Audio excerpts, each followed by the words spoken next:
Nothing But Love podcast is in the building. Shout out to my nigga Mainovent. Okay, right here. PudgeeThaPhatBastard in the building. This is an 89 ride. Yeah. Let's go, Mike. Mic check, 1 2 1 2. Reporting live from Money Earned in Mount Vernon. We at the Nothing But Love podcast show. I go by the name of Money Mike. I go by Mainovent. And we got the Mr. Exclusive himself, PudgeeThaPhatBastard in the building. Yo. Yes, sir. You wanna hear your thing, say. I'm here with the NuttinButLuv podcast. And tell whatever story whatever I could recollect. Yes. Come at the moment. All right, so we gonna dive into it. So Pudgee, tell the viewers where you from. So I'm originally from Harlem. Okay. Make sure everybody understand. I was born in Harlem, went to school in Harlem. Shout out to the modern school. And somewhere in my parents' trajectory, we moved right over the bridge to 161st Street. Okay. 910 Grand Concourse. Right. And I still was going to the modern school then. Right. And then we moved further uptown. So I always let people know I'm from Harlem first. What block is that in Harlem you from? 109th from Manhattan and then St. Nick. So you got okay, West both. Side. West side. Yeah. Okay, got you. That's what's up. You said 109th? Yeah. Okay. So then you brought it back up to the Bronx. Then you came, I guess, all the further way up. all the North way Bronx. up. Yeah. What's that? How far back? Like you Burke Ave or Burke Ave. Burke Ave. Okay. So high school. In the building. High school days, is more Burke Ave or junior high Nah, 10 years old. school? Oh, Burke 10. Ave. Okay. 10, yeah. My Okay. parents was moving fast. Okay, got you. You know, they came here with nothing and then they started feng shui in it and then they got. So what's your ethnic background so people know? So my father's Ghanaian, which is, some people say Ghanese, which is Right. Ghana, Africa. Right. And my mother's Puerto Rican and Indian. But Right. Yeah. Puerto Rock. So I'm black. You know what I'm saying? But I think that a lot of the times when we look at our features, or if you're looking at your health, because when you go to the doctor, some conditions that you get are only from this side of your family, Okay. this race. Right. So you should know yourself in full and speak about yourself in full. People believe in hyper-descent, which is not a real thing, which is the one-drop rule, they say. If you're one-drop black, you're black. That's not real. Hyper-descent is not a real thing. You are all the parts of what you are. Correct. Your parents are 45 this and 25 that, all that's in there. When they run your panel at the doctor, that's what it is. Right. But education is lost on people. So Right. I'm mixed, and that's what it is. Okay. So let's speed it up a little bit. Rap. So how did you feel about rap growing up as a young person? So what I'm trying to say is, what made you go that route, and how did you feel about it at first? My pops was really a music dude. He had turntables. He had a reel-to-reel. He had mixes, and he brought home the Sugar Hill Gang record. What song is that? Rapper's Delight. Okay. It's like 82, 81, right? Nah. 79, yeah. 74. 74 rappers? I believe that record came. Yeah. But it probably carried we over. got probably Google. carried You over can to the 80s. Google that, man. Right. Or something like that. You might be right. Whatever it was. Right. And I always mess that number up. Right. Because in my I'm like, I know how old I was at 70. Yeah. In my earliest years, Right. my father bought that record home, and I feel like I was so infantile. Right. To music, it always feels like it was right when I was born, because hip hop, and I think what I'm saying is hip hop was born maybe in 74, whatever the numbers are. I'm not a numbers person. Okay. Definitely was. It was like around 76, Right. 70. Cool But Herc. I was born in 71. Yeah, Cool Herc Right, was like 77, 76, So, 78. Yeah. My pops brought the record home, and I liked whatever my pops liked musically. That's what's up. Ohio Players, Marvin Gaye, Isaac Hayes, staring at the record covers like Deborah Laws. There's so many vinyl covers in my head because of my pops. Right. Okay. So he bought the record home. My mother's cousin was actually in Kool in the Gang. Oh, okay. Clifford Adams, he recently passed a couple years ago. God But bless. I listened to the record, and because it had the disco, they was just rhyming over the disco records. It still had the transference of the music that you already heard your parents playing, you know, in their adult parties when you're speaking out your bedroom. Right. So that vibe was there. I didn't really go rap crazy until 80 something. Okay. Maybe 80.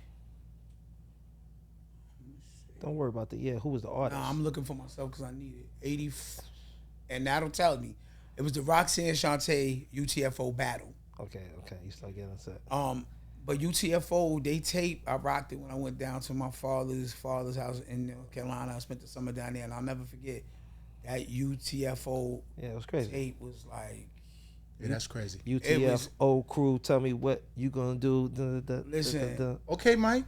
You listening? Yeah, that was real. Yeah, nah. It Roxanne. I was possessed, bro. It wasn't even. First of all, the dynamism of the three people having their own individual personalities in a group was mind blowing to me as a kid. Right. Because when you're growing up, you think you're supposed to be one thing.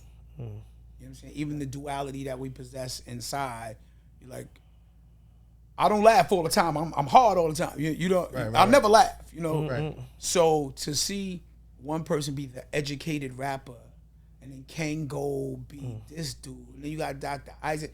It was really I'm gonna say it was a class in hip hop for me. Okay. Getting to learn how people function individually after you watching Busy B, and you know you got solo, you know, Kool Moe D's. You got these solo rappers. And you see a group, right? And you're like, you could be a group and still be yourself with them. Y'all don't have to dress exactly alike. Y'all don't have to wear, you know, suits like the Commodores. You know, we were just at the point of developing our styles there. You know what I'm saying? When you saw Grandmaster Flash and them sometimes rock things that looked in unison. When you started to see other groups develop their own identity, it was big for me. I think UTFO. Really piqued my curiosity, but it wasn't until the epidemic with Sparky D and Roxanne and the battle wave made me come alive. Okay. You know what I'm saying? Because when you just rhyming your story, you talking about, I went to the store, I was at the store. That really wasn't my bag. Right. What? Right. But when it was more of a rebuttal, like, that nigga said he was lit. He ain't shit. Like, I was like, fire. That's me. Yeah. Okay. You know what I'm saying? A talking shit wave. I was like, I'm riding again. Go get the surfboard this time. Yeah. So they had Roxanne's cousins, Roxanne's brother. Yeah. Everybody was coming out to rap. He was like, yo, you talked about my sister. I don't know that he can but I was like, yo, that's hard. Like, everybody defending everybody. Yeah.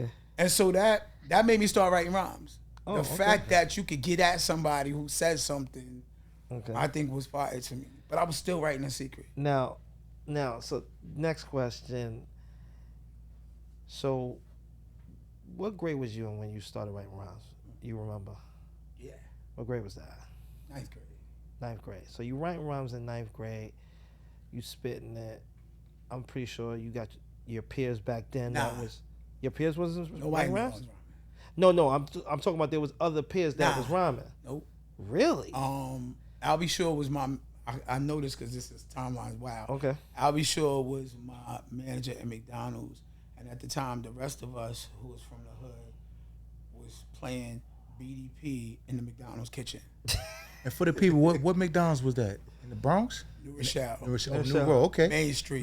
We went to Salesian High School, which was next door. Okay. So it only made sense. So my mother ain't really let me move around like that. So it was right. I got a job. It's right next to the school. Right. So you just pick me up later. Right. You know what I'm saying? Right. Yeah. And So you working at McDonald's in and high my man school. Marlon, who was Jamaican. Right. Was Albie Shore singing when he was the manager? He was singing behind the counter with the fries and all? Nah, he was. Shout out to Albie Shore. We talk all the time. Yeah. We in Mount Vernon. He called me the other Albie Shore. That's my bro. That's what's up. But nah, he was doing his thing, but nobody knew really. Okay. He wasn't out yet. Here, Gemini, so I'm a Cancer. He got the same movements. Like, right. We're not really telling everybody what we doing. We Right. gonna pop out. Everybody trying to make it like on the low. Right. Okay. So you had no idea Albie was trying to do the R&B. He just your and manager. who likes their manager when they work somewhere? True story. True story. I mean, Was unless he you just a cool? weirdo. Yeah, I was about to ask. Was he a cool manager or he was a? What was he? You keep. I'm it gonna real. tell you. Yeah, he was cool, but I was invisible to him at that time. I was like a fat kid with glasses. I just was working. Okay, got you. I wasn't even in the motion. My family didn't let me get in the motion where I could just be out and Okay. put on my chains and be Yeah, me. yeah. You wasn't hanging out on Saturday. Oh nah, you was wearing what you was told, and you yeah. So now, okay, and you went to Salesian, you said? Facts. Well, I went to a lot of schools. Shout out to all the schools I went to, because I had a You graduated from a temper Salesian? problem. I graduated from Evander the last 6 months because I had cut this kid up in Salesian. They came and pulled me out the class. Wow. Okay. Got you. Shout out to Enrique. So now you go to Evander, which is Wild for the Night back then. Yeah, but it Straight was up, Wild for the Night. Wild for the Night. Okay. The 5%ers, the Jamaicans. All that. Wow. So now you're seeing people definitely who's rapping. That's a whole fact. Right. So now, I guess you would have more freedom seeing people rapping. Now was you able to come to life with just writing rhymes and I came to life in Salesian, so let me back it up. Okay, got it. My man Mark Allen, shout out to Mark Allen. We went to St. Philip and James. Christopher McDaniels, who is the VP of A&R at Warner Brothers now. Okay. We all went to St. Philip and James. Mark, who went to Salesian, and Marlon, who's the one who was playing BDP at McDonald's. Okay. There was a point where probably like 10th grade, Mark Allen had like, you know them people that's so calm and it would keep your vibes to themselves. Like you could be like, yo, I'm trying to get this degree, and they're not gonna tell everybody. So I was like, yo, I rhyme. I write rhymes. And he the type of person you could tell. So he's like, let me hear it. So I said the rhyme to him, and he was like, yo, keep going. And I was like, all right. So by then, I had already knew I wrote, but I needed that extra push. The batteries that we talking about, to say, put it down and pick it up, or keep. So I kept going, and then I took my McDonald's money and I paid this dude who lived in on 183rd, close to Lambert. He had a 4-track, and my pops dropped me there. I paid him for studio time, and I did my first demo. I thought I was Rakim, and I did my first little demo. Sorry, I got it better. You still got that demo? I don't got that demo, but I know the rhymes, and you know the rhymes. They give me nightmares all the time. Of course, like I know my rhymes. I got you. But we gonna get to that later in the show. Cool. Yeah. All right, so Go ahead. so boom, I started letting people hear the demo, and then even though I wasn't in my tone yet, because I wasn't comfortable with my tone. Okay. Tone meaning voice structure and stuff like that. The pitch of my voice. Okay. My speaking, wanting to rap like me. You know what I'm saying? Hip hop was so new. I thought that what Rakim did, or what, not Busy Bee, but what Rakim did is what you should do. Okay. That sound fire.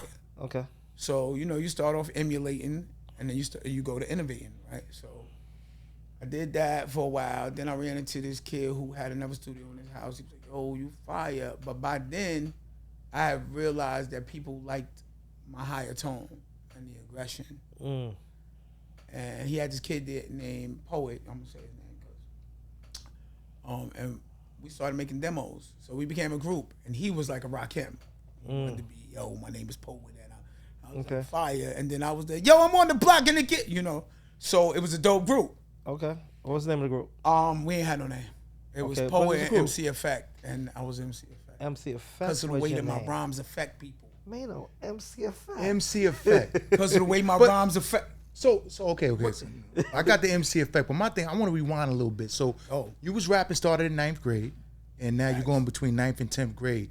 But I want to hear about like the battle raps and the. Nah, that wasn't there. He didn't do that. It was all in secret, bro. It was a little was pad. going- So you didn't This rap in nigga the stuck in park. the You wasn't house. rapping That the block came. parties. He was stuck you in the didn't. house. That came. I was stuck in the house. You So gotta you let just me. was wild, nice, but in the house. In the though. house. The maturation is coming. Yeah. Okay, so we, yeah, all right. we building up to that. All right, Right. yeah, because all right. He went to Salesian, Right. in New Rochelle, Right. in the house on the weekends. Right. I'll be sure yelling at him, talking about where's the fries and the That's Big a Mac. fact. Yeah. I started in Spelman, got kicked out for fighting, went to Salesian, got kicked out, and went to Event. So you kind of a smart guy. So I'm Smart guy, but a Right. little bit violent. But he's Safe a to smart say. guy. It wasn't- He went to Spelman. I'm gonna get to that. It wasn't my fault. Everything I do is reactionary. Right. I looked different. I spoke different. Right. People wanted to kind of think bully. that never happened, but they thought that was They going to thought. be their thing. Oh. Right. then you And got I'm the aggressive. Jack in the Box. Ha ha! It's like Yeah. I pop out and then I go back inside and then, right. So it was at that point after I got so I'm writing the rhymes. My mother's letting me go up the block because the kid named Mark, shout out to Mark, I don't know, remember his last name. Right. He lived 2 blocks from me. So I was able to go to the recorder's house with Poet. But God probably didn't want us to be in a group because one night Poe and I coming from the studio, we on my block. It's like 18 dudes, probably a few chicks. They come and they want to rob us. Now Poet is Rakim. He's short, he's dark skinned, he talks like So this is he 10th slaps grade. your face 10th, off. 11th grade? It's 11th grade. Okay, 11th grade. So they like, we want your jewelry, and Poet leaves. So at that Leaves you? point, as a fact, I go in the store. You can ask these people, it's on God. I go in the store, I grab a butcher knife from behind the counter. The man tell me I gotta get out the store though. I'm like, yo, there's 18 people outside. I'm by myself now. The nigga ran, he's a rapper, he's thugged out. His voice mad deep, but he left. Yeah. I'm by myself. Yeah. They don't care. Alright. So I go outside, and everything be God. This is how I know God is real. I'm outside, one nigga with all these people with the butcher knife. Yeah.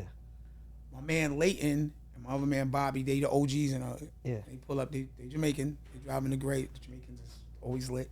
Shout out to the Jamaicans. Shout out to Shout out to every. the Jamaicans. Shout out Shout out to the to Jamaicans. shout out to the shower posse Bo. and everybody who always looked out. Yeah. So Shout out to them. So they pulled up in the gray Volvo. They see me on the corner. It's a scene you couldn't miss. You got all these niggas. All that. And one nigga that's Yeah. light skinned with glasses. I Yeah. used to wear really Yeah. thick glasses. Okay. With the curly hair, sitting on the corner with the butcher knife. Yeah. Like, what's up? Yeah.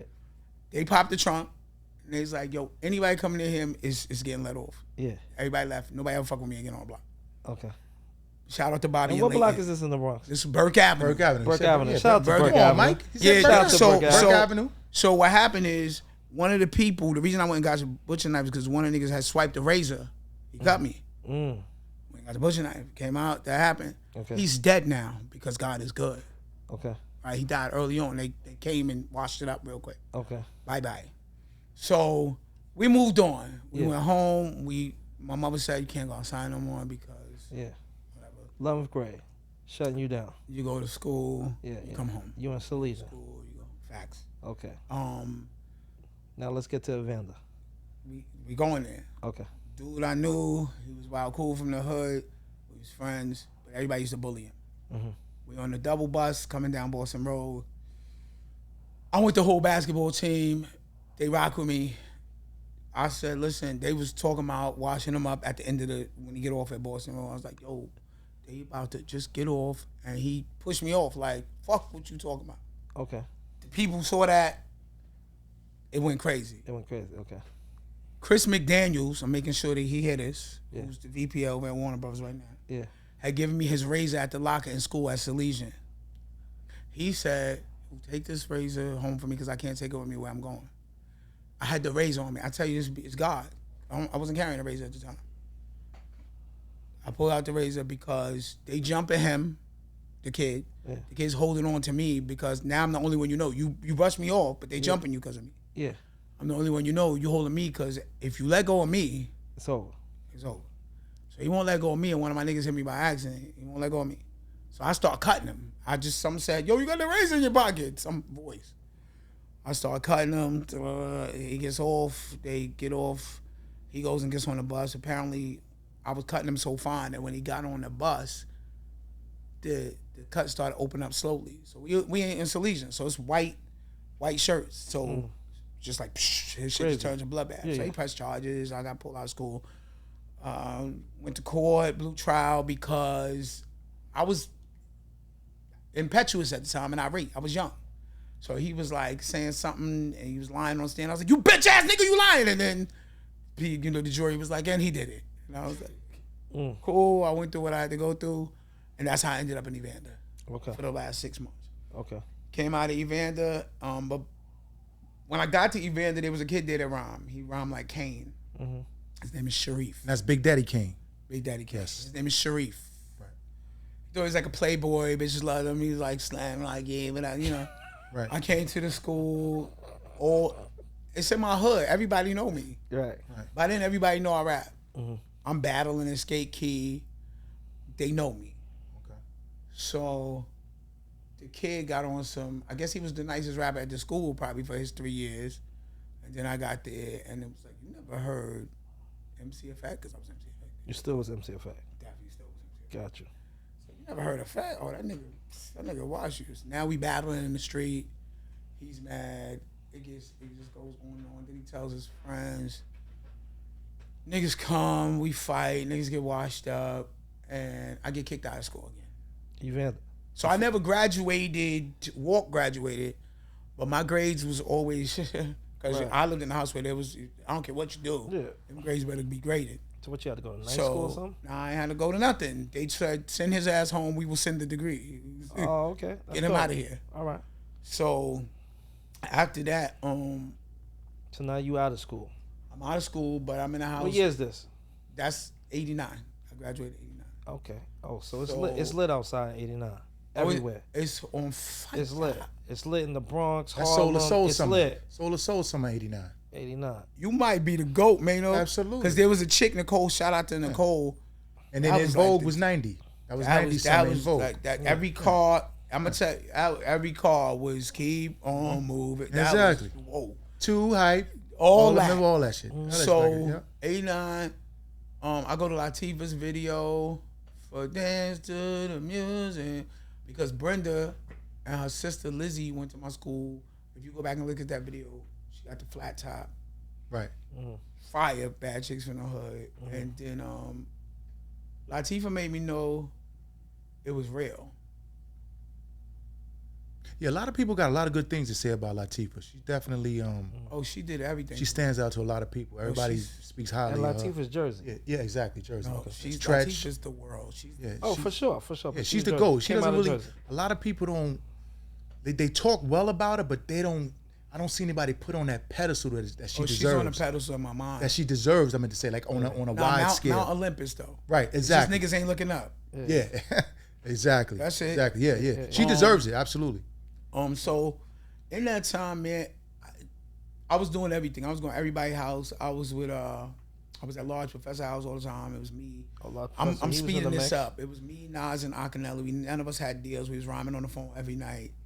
It was Lord Finesse. It was What was that like being like in there with Nas and you know what I mean? Like we were before just he kids was- rapping. Like Yeah. people so Yeah. so when I talk about my relationships, I understand that people went on to do things. Right. All of us. But Right. I'm sitting here with y'all. If you develop the new toilet seat tomorrow that changed everybody's life, We still have what a was it like with me? relationship. And I was like, I don't had on glasses. We was talking. We laughed. Right. Exactly. Right. Still a Just some relationship. regular stuff. I don't yeah. have Still a nothing. relationship. Yeah. You know what I'm saying? I knew we was all dope rappers then. Right. Everything else is like, I call it work because you got to put in work to remember your rhymes, write your rhymes, show up, do interviews, support your music. So for me, I tell people, you don't take me with you to work. What was it like stocking the hospital closet with needles today?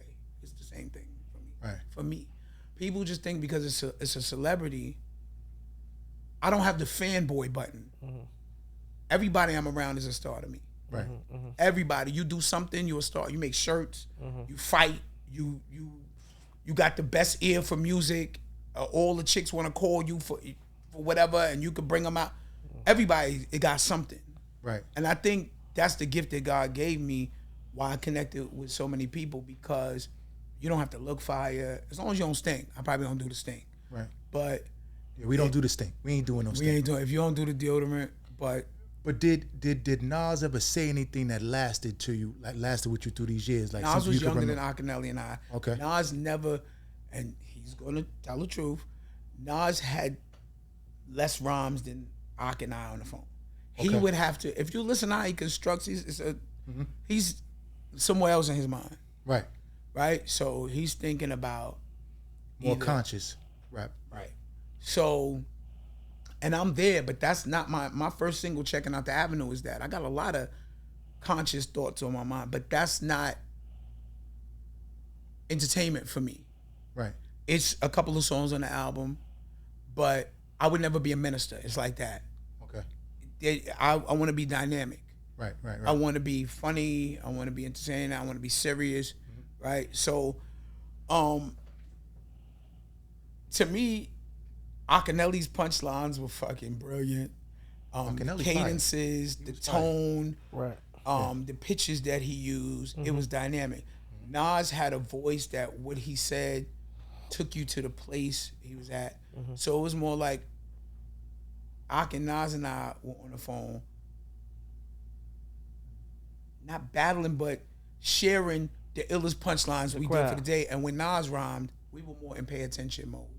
Well, tell us a story. And that's Shaggy. crazy you said punchline, because at that time you was considered a punchline rapper. That's crazy. Yeah, exactly. Because it's different than like nowadays. They don't even use that anymore. You understand what I'm saying? Like So back they do, then that but was they strong. Oh, you mean the title? Yeah, the title. Yeah. Right, yeah, exactly. Yeah, that's wild. That was a title back then of But what, they what doing you're it. talking about. Yeah, but they're doing it, but they don't use that. They don't use the punchline. It's And wild. people got to understand that key word you said, punchline. That's real. But right it's people want to change things today, as we know, and I don't want to get into socioeconomic things or gender or thing, but people want to change things that should be concrete. And I feel like a punchline, if you're a writer, if you're trained classically, Right. punchline means the answer to whatever you're setting up, right? That's the thing that's going to bring it all together, encapsulate it, and make people say, wow, you illuminated that moment. Yeah. I don't want to change that. You don't have to be a punchline rapper, but they're still using punchlines. Right. Whether they know that those literary devices are that's what you're using. Right. That whole era was basically punchlines. When you think about it, Well, I everybody modeled was myself after Big, Cool G Nas, rap. Cool G. Everybody was punchlines. They was hitting you with what they set you up for the bang. Punchline. I mean, and to me, as I talked about Nas being thoughtful, we were thoughtful in different ways, because pulling this from over here to pull this thought process here to say this to you. When I said, there's a line that I always like that I wrote, and I said, here's a quarter for the payphone so you could call my bluff. Like, That's hard. it takes moments, but I don't need you to get it now, because that's not what I'm trying to do. I don't need that. I need replay value. Years later, you gonna go, yo, that nigga said, that's more valuable to me. So I want to slow this down for the viewers, what they're talking about, because they're mentioning a lot of rappers here. You hear names like Akinelli, he's a rapper. You hear names like Nas, y'all know Nas from Queens. You hear names like Large Professor. I want to stick on Large Professor for a second. Sure. I noticed Large Professor was the dude who, it seemed to me like he was bringing people together back then, at that time. So you know what? Before I go there, and I'm gonna say this, and I know Okay. he's Fatal, Right. who was Tragedy's DJ. Tragedy and I were close. Okay. Fatal was his DJ. Fatal was the connector. He took me to G-Rap's house when I said, I want G-Rap on the album. He took me to Paul's house, which is Large Professor. Okay. He's the reason that I was in a room as a kid when I didn't know where to access these people or who was doing what. Okay. He's the reason I know the Royal Flushes and the Mike Geronimo's. That Queens Link. Gotcha. That Queens Link. Okay. I mean, Fatal. he took me. Yeah, And he's Fatal, a DJ?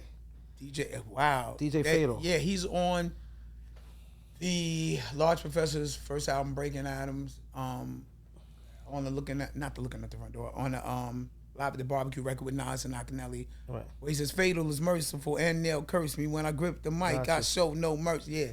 So now, he's to somebody. the viewers, what Pudgee's talking about, Large Professor first album, that's the album that Nas was on when he said the line, the classic line, "What the hell for stuff and Jesus." Ain't that correct? went to hell for stuff.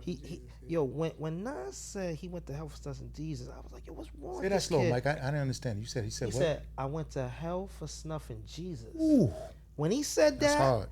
I was like, yo, something's wrong with this kid. They let him say that on the radio? That's what I said in my house That's back then. hard. That was hard for a person to say That like, might have been his first step out into consciousness, the conscious rap he was doing, right? To make it mainstream. Well, that's 'Cause what he wasn't mainstream. rap- that's what got he him. wasn't- But that was his bag. Exactly, Yeah, right. yeah. That was his bag, but That's that was his living the first life. time presenting to Yeah. the world like, hey, I'm here. That got like- him to like Right. everybody. After that, everybody wants to know who Nas was. Absolutely. I mean, if you ask me, he said it in his rhyme, the first line, streets disciple. That's who Nas is. Yeah, The streets disciple. Yeah. absolutely. Like, So shout out to Large Professor, like I said once again. You know, the formulation of bringing people together, plus the DJ that you said, homeboy. Fatal. You know what I'm saying, Fatal, and it was just like the whole connection, how it all came together, and it was a little more unity in the rap world. I want to say. especially I don't know in if I'm saying it right. Queens. Okay. Queens was Wait a that. minute. Large Professor's Queens. Large Professor's Queens. Flushing. Oh wow. Okay. Listen, Queens gotta love, like people say Brooklyn got. I just think Queens people, they link up. Link up for real with the rap. Queens Yeah. is, in my experience. Queens. Right. So right now we're gonna take a break. Sponsorship. I want you to look at the sponsorships that's about to come out. You're going to see sponsorships from Mommy Clothing. You're going to see stuff from Groovy's World. Shout out to Groove, Groovy World, Groove Styles. Shout out to Earn Your Leisure. You're going to see assets over liabilities. So you're about to see a lot of commercial ads being run in this intermission break. Stay tuned. Nothing but love. I'm from outer space. I got Milky Way for blood, evolution in my veins. I'm gone, I've been far away. I'm alone.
Check 1 2 1 2. We back at the Number Love podcast show Yes, sir. with Pudgee the Fat Bastard, and he's dropping science. So Pudgee, so we gonna pick up Large Professor. You going out to Queens? You in these ciphers? You're rapping back and forth. Akinelli, Nas, stuff like that. So tell us how fast it picks up from that in the rap industry from you. Like what happens from there? It didn't pick up fast, but I will make it fast. When I was going to Large Professor's house, my mother still had me dressing in penny loafers and plaid shirts because you still looking like you going to work.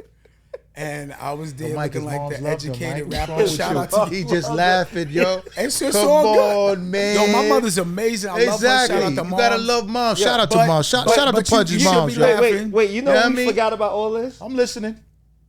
Did you get fired from McDonald's? I quit. Oh, you quit. There you go. So in other words, you quit on but you LB? quit because of what? I quit to go work at Kids R Us. There you go. Because they was more bread. Yeah, but not only that, and more toys and stuff like that. Yeah, you could boof the toy. Exactly. Yeah. That's why. Exactly. That's why we went. Yeah. I just told you my mother had me dressing in khaki and penny levels. There was no boofing, boosting. Oh, what? Damn. Still? Wow. Damn. Okay. Nah. All right. I would have found a way to boost though. But go ahead. I'm listening. So,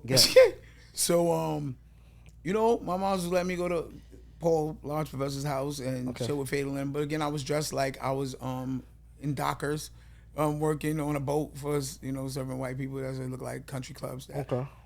So it was still rough fitting in with the people you wanted. You know what I'm saying?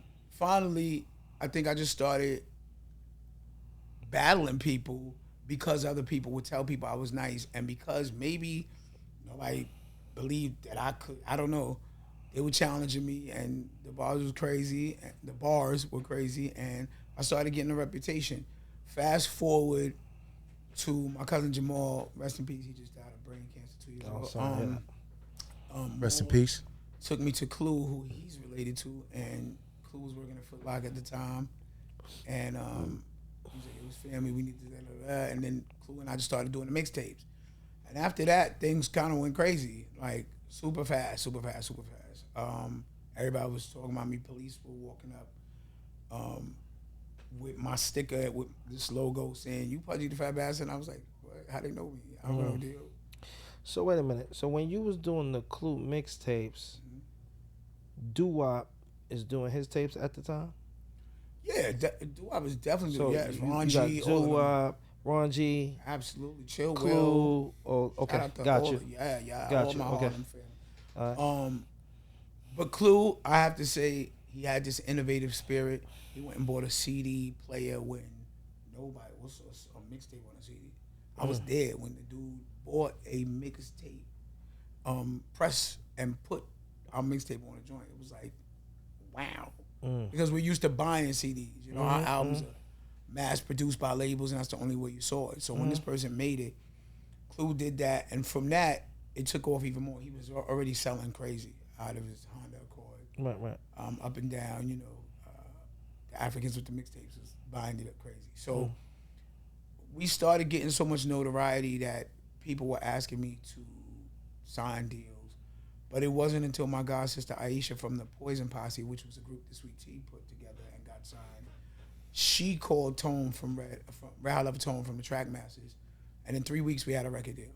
I recorded with Frank Nitty on a 4-track for a couple of weeks, and we had a deal with Giant One. So, but Trackmasters, you was down with that whole conglomerate. Oh, absolutely. Trackmasters. I was so their you was first, a part. Right. I was their first deal, Right. and the reason that they got their first office on Bleecker Street, my Right. deal funded all that. So we grew together. Okay. Mona Scott came in to co-manage at the time. And that's I was Mona like Scott, her Love and Hip first- Hop. Yeah. Okay. I was her first artist that she managed. That's and, what's up. With my manager Spencer, shout out to Spencer Middleton. Okay. And that was really the beginning from there, because after that it was like lightning. So what's up. let's stop right there because we speeded a little up. So, at what point did you get rid of what was the name? Effect. Oh, the name. I What's got your rid of MC. Rap name. MC Effect, right? I got rid of When did MC you get rid of Effect. that? And And how what- did Pudgee come about? Yeah. I got rid of MC Effect because I was tired of affecting people the way I affected them. I felt there wasn't enough of effect, right? So I was You like, or Me. A&R or you? there was no A&R at the time because this happened before. But I was Pudgee the Fat Bastard by the time Clue and I started doing the tape. Oh, okay. So I had told myself I ain't like it. I outgrew it. It needed some pizzazz. Okay. And they was calling me Pudgee because my grandmother died. I ate a whole bunch of cakes and I got fat. And girls were like, "You're not fat. You're a Pudgee." And so I was Pudgee. And you put that name together, or somebody gave you that? Girls was calling me Pudgee. I said I'm Pudgee. That's my name. But then where did the fat back? It's okay. coming. Okay. Nah, man, don't get it Yeah, out. I need to hear that. I wanna- So a little impatient because I'm listening. nah, you good. You Yeah, right on the all right. money. Got you. So if you really know me as a Cancer, like 50 Cent, Cancer. Shout out to Cancer. I'm a Cancer. Jim Shout out to Jones, Cancer. and Mano and this one, Yes. my mouth is on the next level. Like, that's why all of the witty comeback for rap resonated with me. Right. Because I was always the comeback person. Okay. Like, oh yeah, your mother ain't think so. You know, like it was just from Right, young. Right. So at one point, people would be like, "Oh, I hate that fat bastard." And I was like, okay, I'll hear that a lot though, because I'll say something, you make a joke, and I'll say something like, "Oh, okay, but that's such and such and such," and it's like, and the joke ain't go over like you thought it was gonna go. Now they're like, "I hate that fat bastard." So after a while, I was like, I could do something with it, but I didn't know how to make it finesse. So one day, I was on the train, and ODB comes on the train, and he tells me that they putting together this thing in Staten Island called the Wu-Tang Clan. The history you got, bro, is just incredible, B. Go ahead. And Listening. he was like, "You need to come out to Staten Island." I was like, "My mom ain't gonna let me go to Staten Island, nigga." Like, she barely want me to go to the block. Right. So we stayed in touch. But when he told me his name was Old Dirty Bastard, I was like, they've been calling me the Fat Bastard. I'm Pudgee the Fat Bastard. I swear to God, it just clicked on the train like. Clicked. And he came back to me, and he never put it together in his head. I was like, nigga, I didn't think it was an appropriate name for the music industry. And I ended up having to sometimes use Pudgee the Fat or just Pudgee because the Bible Belt, I don't know if people know about that, but in certain regions, North Carolina and things, the radio stations ain't gonna play Pudgee the Fat Bastard. Yeah. You know, they're not pushing that. I can push that. Okay. So the label have to say Pudgee's here or Pudgee the Fat or da-da-da-da. Right.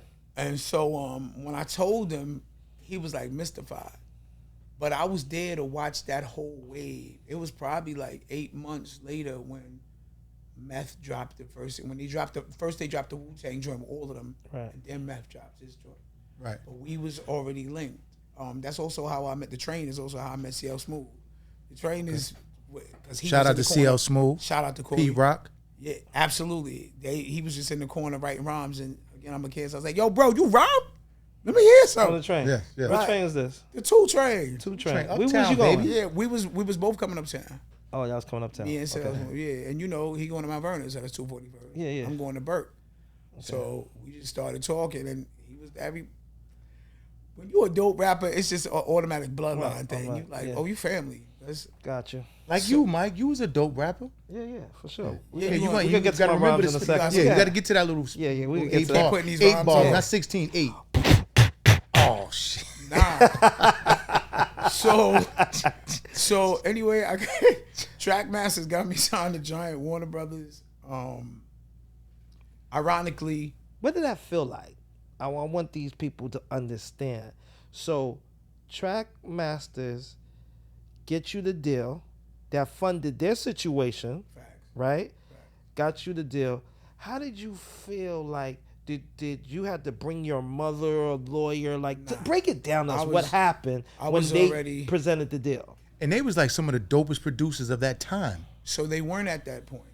Yeah. At that point, they had just been working on Chubb Rock Okay. and doing some stuff with Puff. They Right. weren't. Right. Track saying? Masters. Then. Okay. And that was like their big break. Okay. You know what I'm saying? Okay. Because now they're their own entity. Right. Because I know they Right. dope now. Yeah. Oh yeah! Shout out to Frank Nitty, who I don't know if he still want that to be his name, but from the Trackmasters, because he's producing my album now. He did my first single, "Checking Out the Avenue." So, how many people with the Track Masters? Is it 3 or 2? 4. Because Tone is from Edenwald, right? Tone is from Brooklyn. No, which one was from Edenwald again? What was the homeboy name? They're all from Brooklyn. I thought one of them dudes was from Edenwald. It's okay. You wanted them to be from the Bronx because we love the Bronx. One of the dudes, I thought, dang, I can't remember his dude's name, man. He had the Gap too. Now Polk did move to the Bronx, and he was living over by 183rd Valentine and all that. But nah, Okay, they was cool, all cool, from cool. Brooklyn. All right. Right. So we got the deal. How did it feel? Like nothing. Because I remember Diamond D at one point. I was spitting for everybody, and he was like, "Nobody's ever gonna put you on because you're better than them. Stop asking these niggas to put you on and go do it yourself." So it felt, I took that with me, and I believe that all these people I see around me, nobody is going to open that door for me with the key. They got the key, but nobody's going to give me the key. So when it happened, it felt like you finally made it to work after the train was stuck for 2 hours in the train station. You're like, fuck, I'm here. I'm at work. Now, did you incorporate your moms in this or older she person? didn't. Nah, no, I was already 21. So it was all you. You had to read the contract. Did you say, let me get a lawyer or what? So I'm glad you asked that. I went into the room. They had told me we got the deal. There was no contract sent to anybody for me. It was just like, yo, come into this room. All these attorneys were there. Everybody was there from the Track Master. And they were like, they pulled out a contract the size of a Bible. It's the Warner Brothers contract. Okay. Put it on tape. If you want this contract, you got to sign this contract. It was their contract. Okay. We never talked about me signing to them. We never. So listen, I appreciate the blessing. I appreciate being brought through the door. But if that was my son or my daughter, I wouldn't like the setup of it. Okay.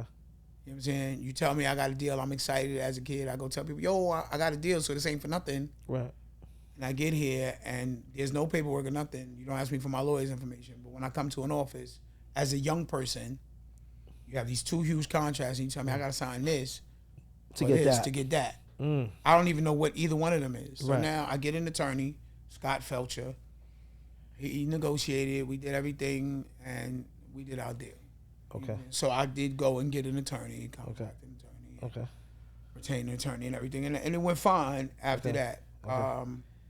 Did you take some of that money and get a car? I did not take some of that money and get a car. I'm a car nigga. I need to know. That money, for me, I felt like that went back into the bank of everything that you spent to get to where you are. So that's like a re-up. That's not really, Okay. I came up. Gotcha. And it wasn't until my second deal with Jimmy Jam and Terry Lewis that I got to live. Like, Oh, that was the deal. yeah, I got to live. Yeah. They gave me money. Okay. What car you got off of that? You remember? Well, I had a Honda Accord at 18. Okay. That was I already had a car. So Okay. getting a car was not like, ooh. It wasn't for you. Right. All right. Clue and I went and bought MPVs when I got my deal. So he bought a Burgundy MPV. That's the first deal or the second one? That's the second deal. Oh, the second deal. Okay. That's with Jimmy Jam and Terry Lewis on Okay, you got the Perspective MPV. What color you had? Blue, light blue, baby blue. Light blue. Fire. Okay, I got you. I never wanted to let go. Okay, I was- I could rock MPV now. era. Took it to the car, man. Took it to the car, Everybody man. was in it. We Yeah, went yeah, everywhere. everywhere. Oh God, we did stuff. The yes. seats laid back. Yeah, laid back low. Okay. Well, you rimmed it up? You rimmed it up or no? No, there was no rims. Okay. So the crazy thing, I wasn't a rim person back then because I knew all the street people who got money, Okay. and I would be in their whips. And every 3 blocks we went, they was like, "Oh God, the rim crack." Yeah, oh, crack. Yeah, So got to get it. we spent more time soldering in the and all tire that. places Yes, than we did yes, shining yes. at the club. That's a Yeah, fact. that's a right. fact. So I was like, rims 'cause was the already. road- I don't like, want to go no. through Yeah, that. the roads was So- treacherous back then. Yeah. So what I Potholes did, everywhere. I spent 3 G's on this joint called Navigation before. Nobody had Navigation. Okay. They had a thing that they put on the side of the car. You turn it and you say, "Yo, Navigation, take me to so and so." So Okay. I'm a tech person, so I needed to get lit. I was like, Right. oh, that was my come up. I had jewelry, I had the Yes. big chains. I was like, what's gonna make this car the car? Mm. You know what I'm saying? Because it was already my dream car. And what kind of car was it again? Like, it was a Mazda MPV. MPV. Okay. MPV. Yeah, yeah, Woo! exactly. Blake Yeah, Blue exactly. joint. Baby blue, MPV was fire back in the days. fire. Yes. Fire. And they messed that up. Y'all could bring that back the right way. They need to bring that back. Remember they tried to do it, make it sexy. Yeah. It was trash. Nah. Yeah, they need to bring it back the same shape and everything, but Same just shape. just Yeah, you know, maybe a little more updated. boxy or Just something, but that updated, was yeah. classic. That was fire. So real quick, from your area, I know you on Burke, but Manny from Tilden had the Champagne with the N-Terrace, the big 20s. But this is kind of, you've been out for a little while. What's this? So Manny wasn't really my He's hero. younger, right, My he's hero younger. from Eden Wall was Gito. Oh, yeah, for sure. With the BM, with the MCM. yeah, all like, that. That's how you got to talk to me. Yeah. Like, For I already sure. got an MPV. You can't do me no better. Yeah, you got to do European. If you Benz, yeah, exactly. If you coming through with the BMW. BM with MCM seats on Boston Road by Stardust. all that. Right. That's Yeah, you saying something. That's the John guy Top right back there. then. Yeah, for sure. Okay? For sure. So if you say the name, say Gito For sure. to me. Yeah, I'm going to Gito. say poppin'. Yeah, hands down. Right. that's a whole fact. Hands down. That's a whole fact. Shout out So, to Edenwood Project. Shout out to Eden. Shout out to Eden Wall. Shout out to RIP Rev Gotti. So I got a question. So you're signed. Facts. You're working with track masters and everything. So I just want you to tell the people what is your most notable single that you had at that time, the top two At that that everybody time, knows you for. or Because I in want the- people right to now? Google who he is, Oh. the song No, that at he's the time, famous back for. then. So no, but you saying that deal or that era? That era, like what do you? Alright. What's the hottest two singles that you're known for? Let the people. I know. get confused. Okay. Because people come up to me and they got their own different motions. Okay. So I'm gonna tell you, right now, people that's barred up and older, and even the young ones, like Checking Out the Avenue, right?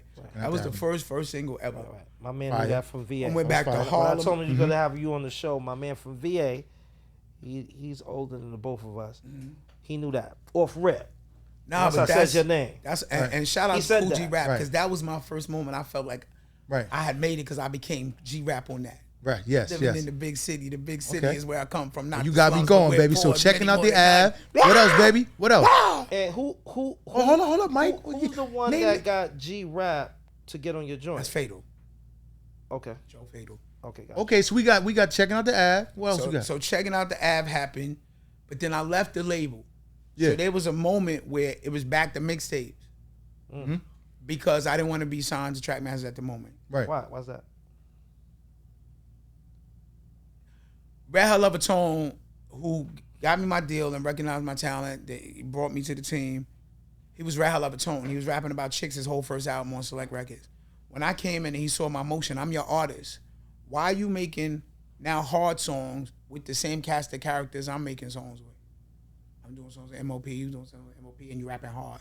I'm doing songs with Biggie, you doing songs with Biggie, now you rapping hard. It was wow for me. Okay. So I felt like Conflict of interest. it's wow. Okay. Because if you're the person that's leading the pack and when you come through the door and they say there's an opportunity for a person who's hardcore, you're supposed to say that's my artist. If they're looking for the lover, you're supposed to say that's me. But if you combine, there's no space for me. That space don't exist anymore because you took it. Yeah, you You know what I'm saying? recognize that. And I'm just fast forward real quick. He called Foxy one day and asked Foxy to bring me to the studio to ask why I left. The place I was in, I just told him I needed to grow because I didn't even want to have the conversation. The man I am now wants to say, the little boy that admired the person who found me and said, your talent is dope, stole my dream. I didn't want to be there. I left. And you talking about Foxy Brown? Yeah. Okay. I left and I started doing the freestyles and just looking for tracks. But people knew I was barred up already, so people was ready to give me music. There was no gap in between. Yo, we got you. Right. I found Redhead Kingpin's dancer who was mad close to me. His name was Bo Rock. Bo Rock was on the phone with me one night. I was like, yo, I ain't gonna throw this person under the bus. But I was like, yo, this person gave me the track. The person gave me the track. He said it wasn't that person's track. It was this kid, Nick Wiz.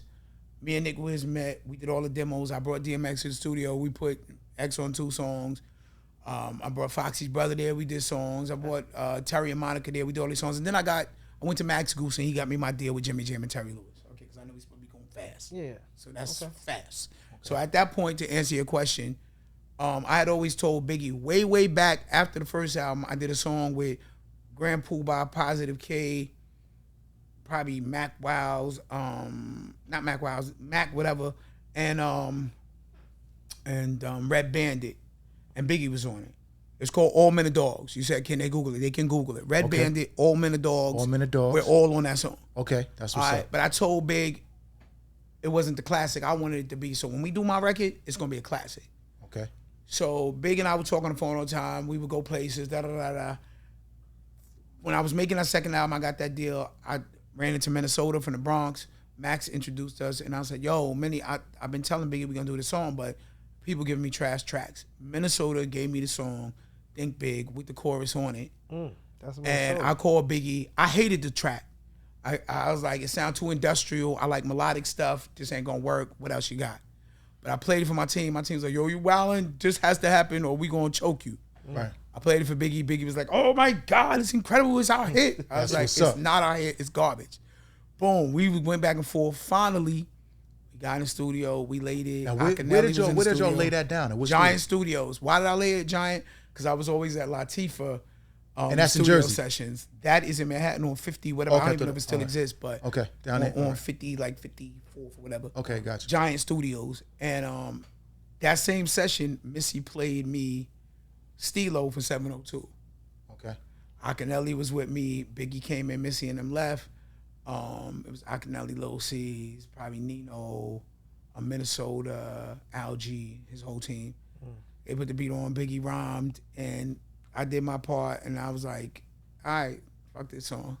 Yeah. But everybody was like, this is it. Okay. You done made it. And I was like, no one cares about this song. So if I got to answer, people choose different songs because Money Don't Make Your World Stop, produced by my man Fran Lover. It's like, bro, that's a lot of people's favorite song. Yeah. So maybe depending on the region or maybe what people like, I would say Checking Out the Avenue got a place in people's heart. Soda's On the Regular, which is one of my singles.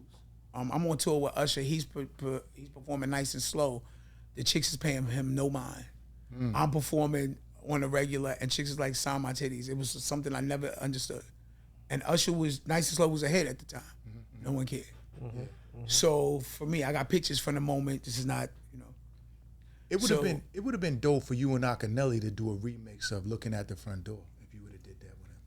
What you think about that? There's two people that I can't say I owe an apology to, but I say if I could rewrite things, my brother OC from Digging in the Crates, right? He was with me the whole time I was doing the Give Him the Finger album. He was in the studio. I broke up with my girl at the time. He and his mom saved my life because I was gonna bug out. And they made me come to the crib, and if it wasn't for them, I would probably be locked up or dead. And I should have put him on the album for history's sake. I just didn't feel like I had the song that he belonged on, because somewhere in the world of Nas, he's not conscious, but his shit is deep. And I felt like, what song I got that? Right. You know what I'm saying? I like to use people. Well, Salt from Salt and Pepper told me, when you use people on songs, you use them for the right reasons. You don't just do it because they're in the room. Right. You know what I'm saying? So energy got to be right. Yeah, so it would be OC and Akinelli because of our tenure and because of the journey. And Lady of Rage, like, she called me. Lady of Rage was fire. She called me one night and said, yo, Dr. Dre's making this thing called Death Row. You think I should go? He want me to be down. I was like, why are you staying in New York? Like, the history, as you dope, you link with other dope people, you always touching, you know what I'm saying? My name is on our first album for that. Right. I think that there's a lot of people I would have did songs with because of that moment. Right. You know what I'm saying? But going back, Think Big, Money Don't Make Your World Stop, Checking Out the Avenue, On the Regular, and then This Is How We Fuck It Up with Cool G Rap, Still Go Crazy. Oh, and Keep Your Coat on the first album, produced by Tony Dofat from Mount Vernon. Tony Dofat, shout out to Tony Dofat. Tony Dofat, we need you on the show. Yes, he's a friend of the family. He's gonna come up. Yeah, hopefully. So for me, I got people from Japan hitting me. I got people from Norway hitting me. You don't know what affects people. That's why it's important to make an album. Right. You're gonna touch people with your single. Some people don't even like what's popularized and pushed to them. But the album gone. Right. Yeah. Okay. So right about now we're gonna do the rapid fire. Rapid fire is when I name a person, place, or thing. You just let me know what it means to you in 2 words or less. You're not setting me up, right? No, definitely not. Definitely not. I think you're gonna love this one. Okay, I'm gonna cancel. I'm gonna keep it 100. It don't matter. Hold on. Okay, so we're gonna start off with Capleton. I don't have a thought. Okay, Drake.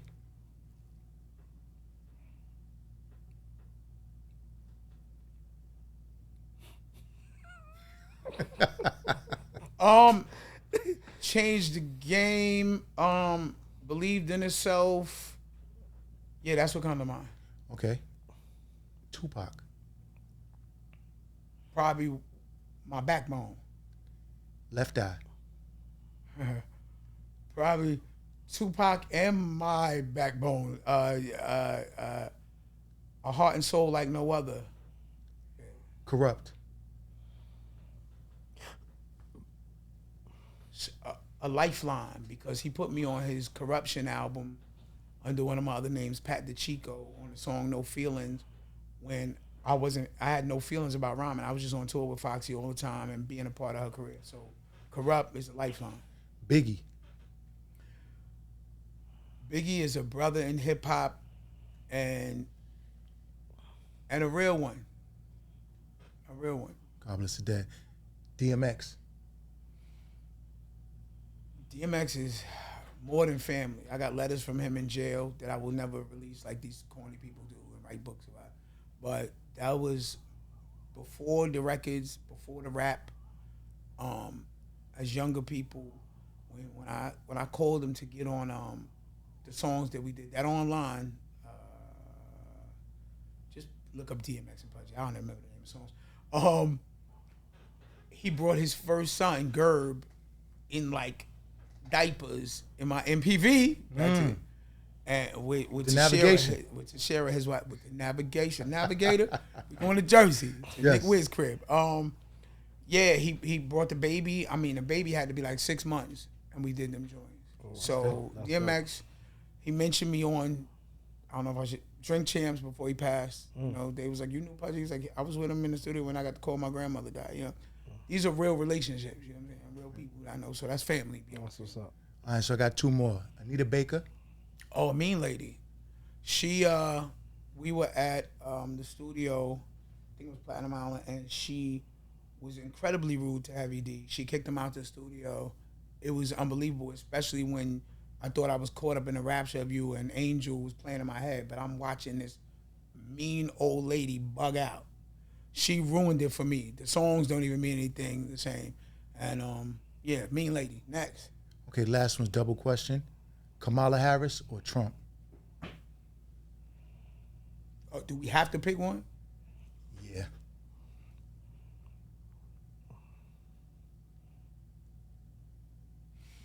Yeah, that is a tough one. Don't feel bad. I don't really do personal politics with people, but I say this.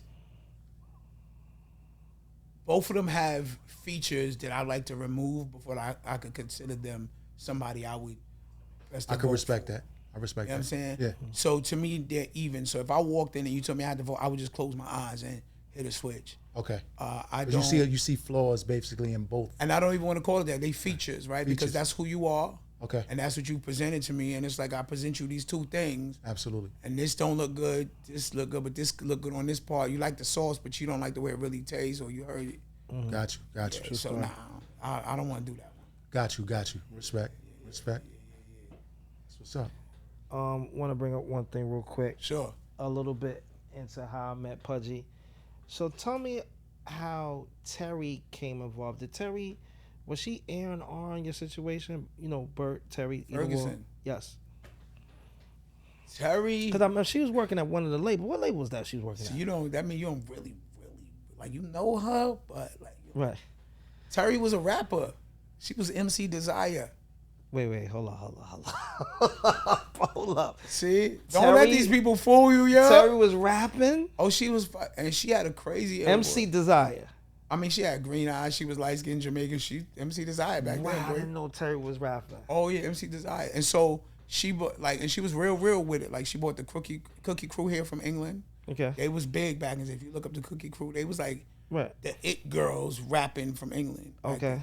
She bought them here. They stayed with her. Okay. She was. So at that point, she was doing A&R work? No, she was rapping. Oh, I think she's on their album. Matter of fact. No, she rap. She rapping rap. Gotta call you. Yeah. That's September 1st, Virgo. Yes, man. Wow. She's the real dad. Wow, that's crazy. Yeah. That's crazy. So but we family, like her mother, her brother, right. her Yes, brothers. Forever. But she's a hip hop person, and then she went on to work for I think it's Ready for something, where Capone and Noriega first got on. Okay. She worked there with Troy Terrain, Star from Star and Buck Wild. Oh, okay. That's my guy. That's what's up. She's hip hop more than people even know.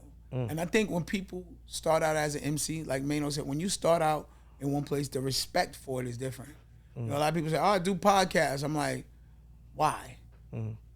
But when you were part of the story and you're bringing other features of the story to light and the details are rising to the top because of you and what you remember and the importance that you remember, it makes you a different beast. So like y'all, Terry's one of those beasts. Like she can talk from a whole different place. Shout out to Terry Ferguson from Edenwood Projects. Shout out to her. Yes. That's Yeah, what's you got up. something you want to wrap up? Yeah, that's good. I'm glad because I'll be bodying people. I don't want to keep. I got so many people I love to body. So if y'all can hurry up and wrap it up, it's like coming. I can feel it rising. Right. There's so many people. Yo, let me just say one thing. Okay, got I know this is the year everybody telling everything. I don't want to be one of them people. Right. But my Google alert did pop up. The Goody Mob introducing me on VH1 with my King of New York album. I want to make it very clear. King of New York was my concept. There was nobody calling themselves the King of New York. The movie came out. I saw the movie and I said, I'm going to name my album King of New York. Oddly, people started adopting it. Because I'm close to people, I just close my eyes and go on autopilot. But I want to be very clear. I'm a creative. I don't follow people ever. Mm-hmm. I'm actually the type of person, if you say follow me, I might get lost because I saw something over there. Mm-hmm. I'm going to make me all the time. So I know other people have called themselves the King of New York. I'm the first person that watched the movie and made the album and song King of New York on Perspective Records. We didn't drop it because I left the label and the label folded. Which was Jimmy Jam and Terry Lewis. Shout out to them. They was the best. They gave me all the bread. They treated me like an artist. But anybody who called themselves the King of New York after that, they was patterning themselves after me. Sorry, I'm angry. Nah, so when you get angry, it's gonna go hand. Yeah, for sure. But I just want to get some clarity because you get people running up to you, and like Mano said, you got people Googling.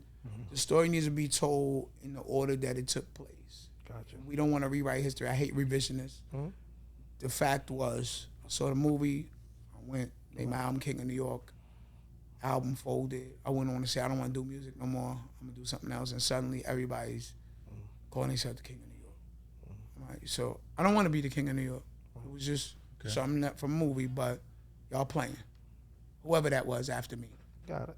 All right. Amen. So just let the people know what your newest project is and where they can reach you at as far as, your platforms, Facebook, Instagram. Well, I want to say the Nothing But Love podcast is real. I appreciate y'all. That's what's up. We appreciate you too. Seriously, yes, sure. Definitely a real one. Y'all bringing what needs to be heard to people. Yes, and I think people need to focus on that. Yeah. Y'all not bringing crappy opinions like some of the other things I see. Right. Fuck with that. It's Nothing But Love, baby. Yeah. Positive. Positive. My new single is called Bad Energy, featuring Davion Forever. It's an Afro Beats joint. I'm dropping a lot of hip hop joints that my man G Weeks is producing and Frank Nitty. Okay. But Bad Energy is what I'm rolling with. The DJs are behind it. I just dropped a book called How to Become Mentally Unbreakable. Okay. And that's what, on Amazon? That's on Amazon. Okay. Shoot me the link. I'm gonna run it through my stories for you. I appreciate you. And I'm working with Essence Official, Bad Female from Queens, because Queens is back. Okay. And Sweet Tea, I'm working on records with her. Sweet Tea. Yeah. And From Jazzy Davion Joyce and Forever. Sweet Tea Jazzy. Absolutely. Okay. Absolutely. And an artist named Davion Forever from Atlanta. And then G Weeks, the producer who's doing joints with me. Okay. I'm working on records with him. Okay. So for me, it's about continuing contributing to the culture.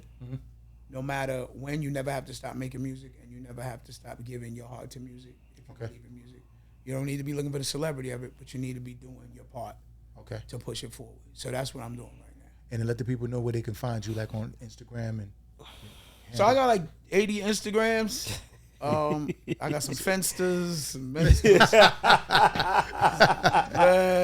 But PudgeeThaPhatBastard, PudgeeThaPhatBastard.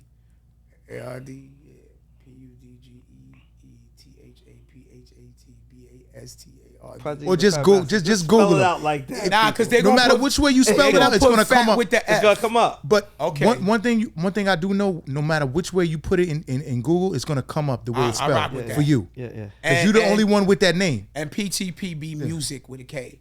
That's what's up. TikTok is all that. So I appreciate y'all. Absolutely, we appreciate you. Y'all don't gotta look for me though. I'm everywhere. Heard you. Yeah, and I got the house number because it's Nothing But Love. Nothing But Nah, Love. it's definitely Nothing But Love. Yeah, for sure. Nah, No doubt. you the #1 supporter. I appreciate you. No doubt. Bring us home, Mike. Yes. So listen, we're gonna go into the Advertisement. Look at all the advertisers. Once again, Momi Clothing, Groovy Styles, Earn Your Leisure, And we out of here. See y'all next week. I guess we get the.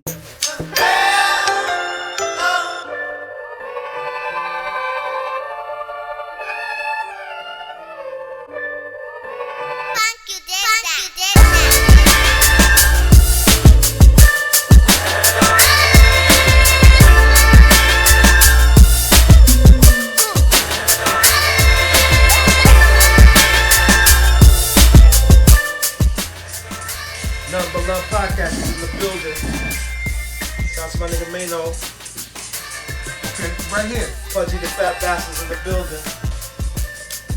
This is an 89 ride. Yeah. Let's go, Mike. I want you to know I live in Mount Vernon. My name is Mike Sky, and don't call me Hunter. For you rappers out there, once you get this clip, see when I rap, your eyes might turn to it. And then Mike Sky, Nothing But Love is in the building. Hey, oh man, I see you, baby. I'm right here, but I'm waiting on you.